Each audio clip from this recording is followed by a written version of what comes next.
Number 10. China already has districts. One of the central features of Colin's Hunger Games universe is the 12, or 13 but. More on that later. Districts, distinct in everything from the food they eat to their peculiar traditions and especially the industries through which they support. Panem and the governing capital. While the idea is that America, following a civil war. Number 9. Beijing is the capital. Panem is ruthlessly governed by an authoritarian regime in the capital. Recognizable to readers as Denver, Colorado.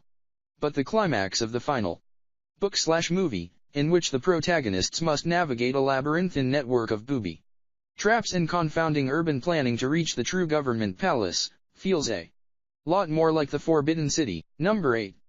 The 2008 Olympics. Speaking of opulence, Beijing played host to the single most expensive, over-the-top Olympic Games and ceremonies in history, dropping over $42 million in an effort to present a visage of power, wealth, and status to the world, which is also the explicit purpose of the titular Hunger Games, an annual demonstration of. Number 6. The group over the individual.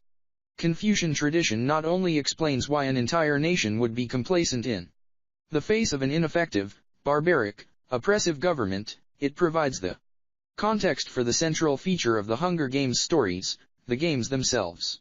What could compel 24 children to obediently participate in a charade that ultimately sees. Number 5. The one-child policy.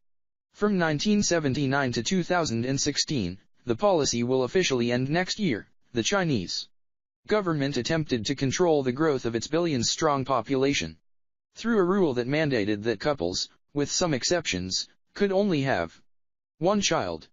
In a society that values males significantly over females. Number 4.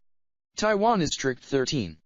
Over the course of the series, District 13 goes from a haunting reminder of the power of the capital, to a rumor, to a living, thriving district and major player in the revolution, whose own leadership attempts to overthrow the capital and retake Panem at large from the ruling regime. Funny story, that is exactly what Taiwan's government. Number 3. China might actually nuke itself. Even though America doesn't openly contest the One China policy, it has continued to retail military hardware on the island and quietly dissuade the mainland from initiating any aggression against Taiwan. In the event of open conflict, China could feasibly launch a nuclear strike against Taiwan, which, according to Beijing's Number 2. Television is packed with propaganda. The districts of Panem aren't completely without the hallmarks of modernity. Everyone has access to what are essentially televisions, which broadcast the annual games along with a bevy of informational and entertaining content. Except all that content is actually just propaganda, usually made without any effort to conceal that fact churned out. Number 1.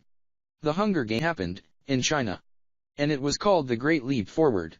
Over the course of roughly 4 years, 1958 to 1962, that were supposed to mark China's transition to a fully modern world power, somewhere between 20 and 45 million Chinese citizens died, of causes ranging from starvation, which was the big one,